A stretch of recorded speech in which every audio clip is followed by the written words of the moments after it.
Bienvenidos a Estudio Cultura. Hoy vamos a sumergirnos en uno de los cuentos más emblemáticos de Julio Cortázar, La Casa Tomada, publicado en 1946 y luego incluido en su libro Bestiario. Este relato nos abre las puertas a una casa que no solo es un hogar, sino también un territorio donde lo cotidiano y lo inexplicable se entrelazan. En esta reseña exploraremos tres apartados. Primero, la historia y el eje central de la trama. Después, un análisis literario de estilo y el contexto. Y finalmente, una reflexión sobre lo que esta obra todavía tiene para decirnos hoy en día. Si disfrutan de este espacio de literatura y filosofía, los invito a suscribirse al canal de Estudio Cultura, darle like a este video y compartirlo con sus amigos lectores.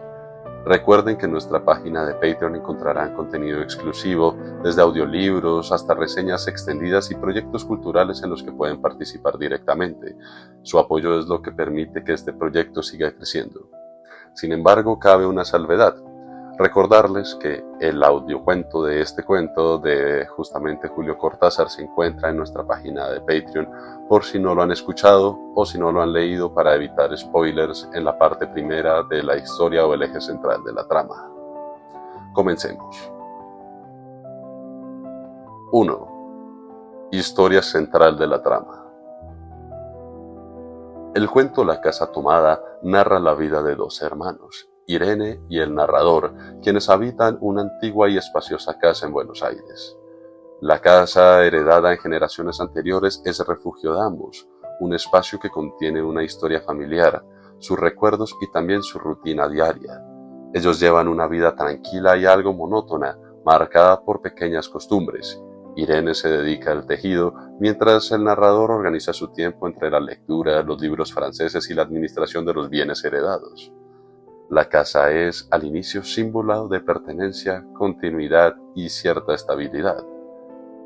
Esta cotidianidad se irrumpe de forma casi imperceptible cuando comienzan a escucharse ruidos extraños en la parte más alejada de la casa.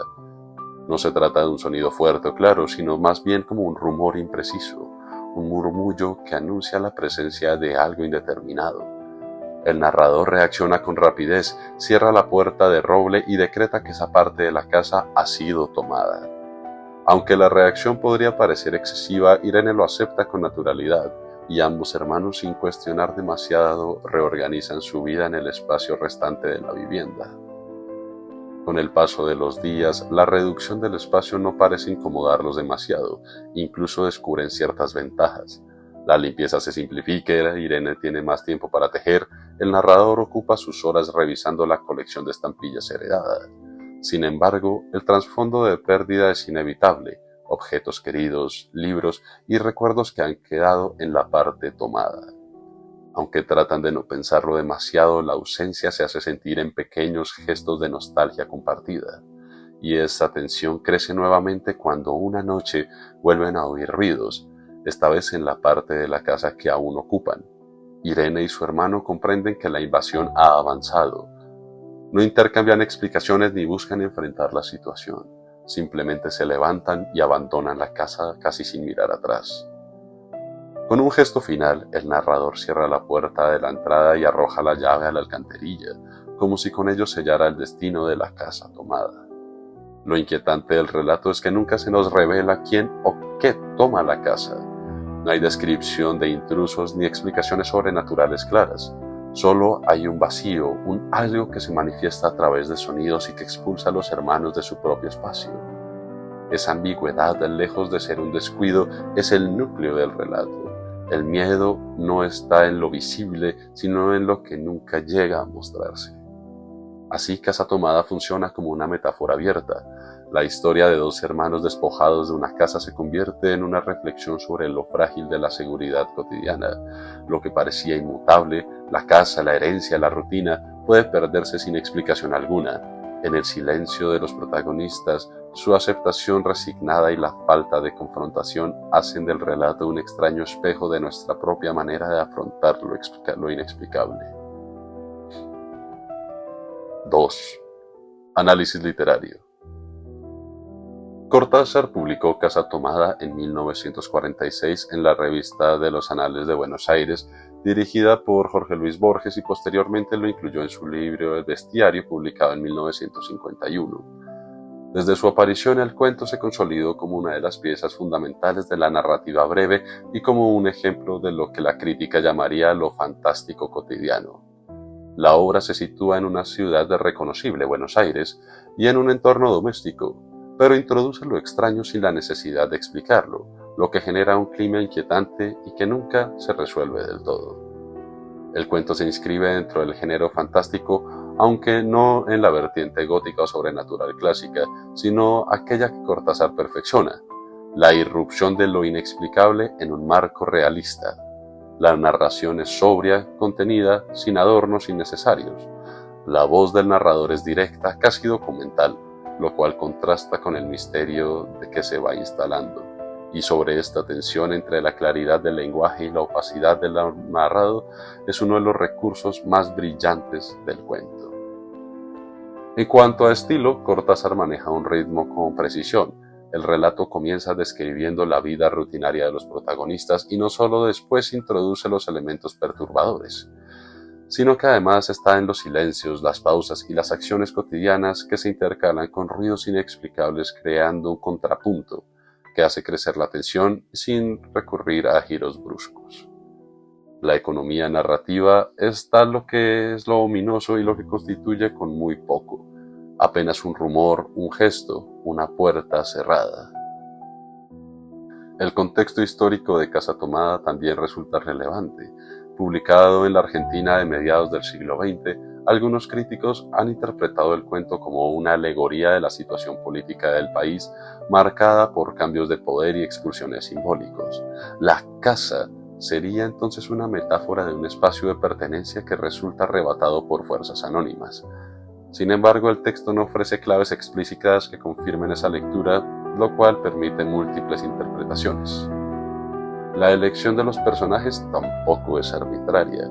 Irene y el narrador son hermanos solteros, sin descendencia, dedicados a preservar la herencia familiar. Representan una forma de continuidad detenida, un linaje que no progresa. Su vida, anclada a la casa y en las costumbres, refleja un mundo que se repliega sobre sí mismo. La irrupción de lo inexplicable rompe esa burbuja de quietud, obligándolos a abandonar todo lo que conocían. Y finalmente, el cuento se convierte en un paradigma de la poética cortesiana. Lo fantástico surge no de mundos imaginarios, sino de lo real, de lo íntimo, de lo cotidiano. Y en esa mezcla, además, se podría decir que se revela un temor profundo, la conciencia de que incluso lo más cercano y familiar puede volverse ajeno e inaccesible de un momento a otro. 3. Reflexión. Casa Tomada invita a pensar en los modos en los que enfrentamos lo desconocido. Los hermanos no luchan contra la invasión ni buscan comprenderla, simplemente aceptan lo ocurrido y se adaptan. Ese gesto de resignación puede interpretarse como una metáfora de la condición humana frente a fuerzas que superan nuestro control, la muerte, el tiempo y el olvido. Así el cuento trasciende la anécdota para convertirse en reflexión universal. La relación que hay entre la casa y sus habitantes es también significativa. La vivienda no es solo un espacio físico, sino un símbolo de memoria y de pertenencia. Al ser tomada, los hermanos no solo pierden un techo, sino toda una genealogía y un sentido de continuidad propio.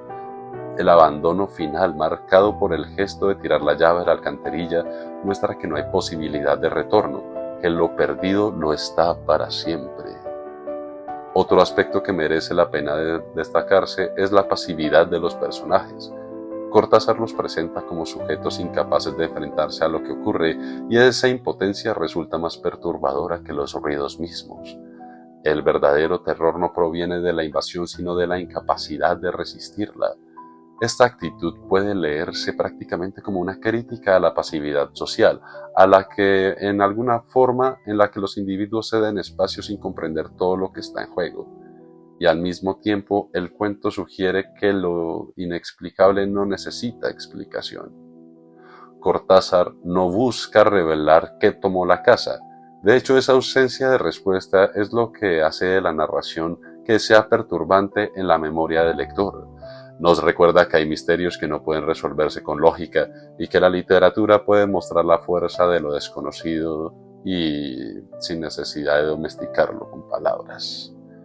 En ese sentido, Casa Tomada abre una reflexión sobre la fragilidad de nuestras certezas, lo que damos por sentado, nuestro lugar, nuestro hogar, la rutina, nuestra seguridad. Debe desmoronarse en cualquier momento, es casi inevitable, y el cuento no da soluciones sino que expone esa vulnerabilidad y nos invita a pensar cómo reaccionaríamos cuando lo inesperado irrumpe, cosa que es fundamental en nuestra constitución como personas morales y éticas, ese pequeño taller donde nosotros vemos las posibilidades de lo que podría llegar a ser. Por último, la obra se mantiene vigente porque toca fibras humanas universales, el miedo a perder lo que le es propio a la persona, la experiencia de lo ajeno en lo íntimo, la aceptación resignada ante lo incomprensible y así sucesivamente. En su aparente sencillez, Cortázar nos ofrece un relato que condensa toda la potencia de lo fantástico y no deja una inquietud, ahí está, que sigue resonando mucho después de haber cerrado el libro.